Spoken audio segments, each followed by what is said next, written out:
बिस्मिल्लाहिर्रहमानिर्रहीम। अस्सलाम वालेकुम। Welcome back to the channel. I hope आप सब खैरियत से होंगे, जहाँ भी रहें आबाद रहें, हंसते मुस्कुराते रहें।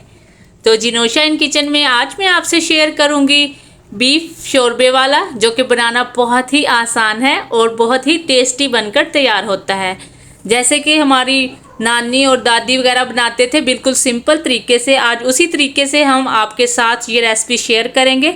इंशाल्लाह आपको पसंद आएगी। बहुत ही सिंपल तरीका है लेकिन बहुत ही टेस्टी बनकर ये सालन जो है तैयार होता है। उम्मीद करती हूँ आज की रेसिपी आपको पसंद आएगी। आपने क्या करना है कि वीडियो को एंड तक देखना है। अच्छी लगे तो लाइक और शेयर कर दें।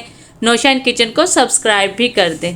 तो चलते हैं जी, मज़ेदार टेस्टी और लजीज सा बीफ सालन बनाना स्टार्ट कर लेते हैं। बिस्मिल्लाहिर्रहमानिर्रहीम। यहाँ पे सबसे पहले तो एक पतीली में हमने ले लिया है जी 3 गिलास पानी। इसमें ऐड कर देंगे कुछ खड़े मसाले और इसे बॉयल आने देंगे।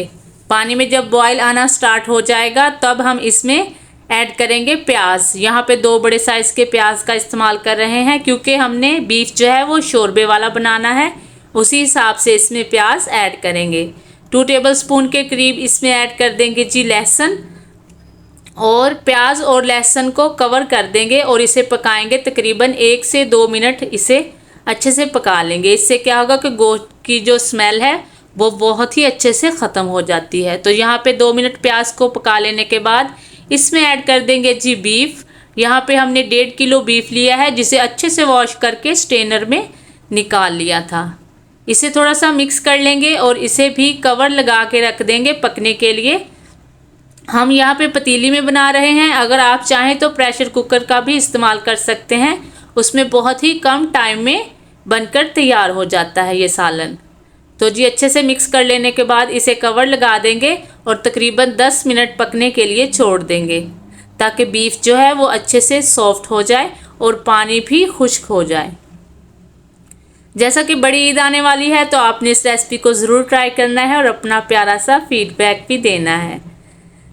तो माशाल्लाह से यहाँ पे देखिए जी, हमने इसे 10 मिनट पका लिया है। पानी जो है वो हाफ खुश्क हो चुका है। ये ऑयल जो आपको नज़र आ रहा है, इसमें हमने कोई ऑयल या घी नहीं डाला है, ये गोश्त में से ही निकला है। तो हाफ पानी खुश्क हो चुका है। यहाँ पे अब इस पॉइंट पे इसमें ऐड कर देंगे टमाटर और हरी मिर्च।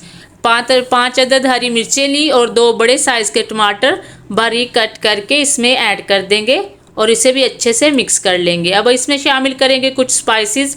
1/2 टीस्पून मिक्स गरम मसाला, 1/2 टीस्पून धनिया पाउडर, 1 टीस्पून सुरख मिर्च, 1/2 टीस्पून हल्दी और 1 टीस्पून नमक शामिल करेंगे।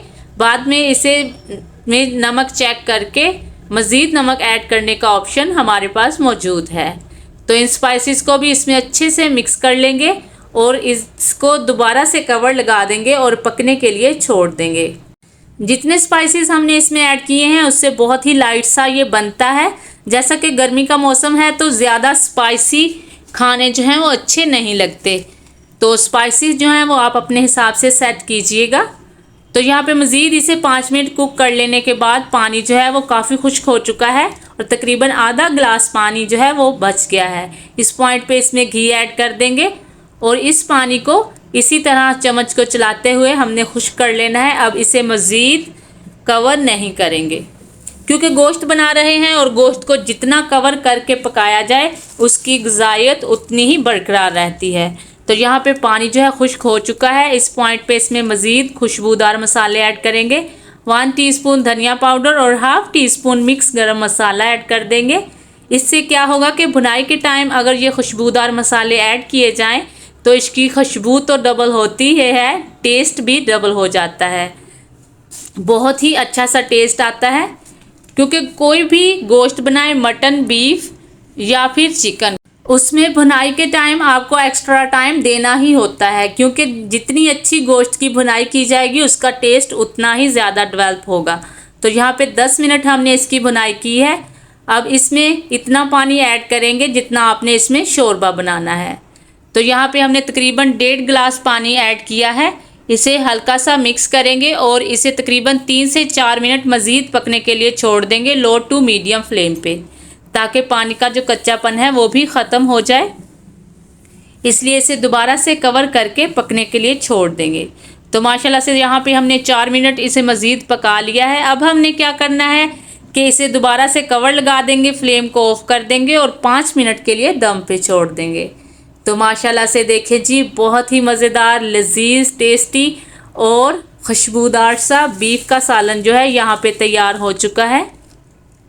बिल्कुल सिंपल तरीके से बनाया है, कोई एक्स्ट्रा स्पाइसेस हमने इसमें ऐड नहीं किए हैं। बहुत ही मज़ेदार बना है। जैसा कि बड़ी ईद आने वाली है तो आपने इस तरीके से एक बार बीफ का सालन ज़रूर ट्राई करना है, इंशाल्लाह आपको बहुत पसंद आएगा।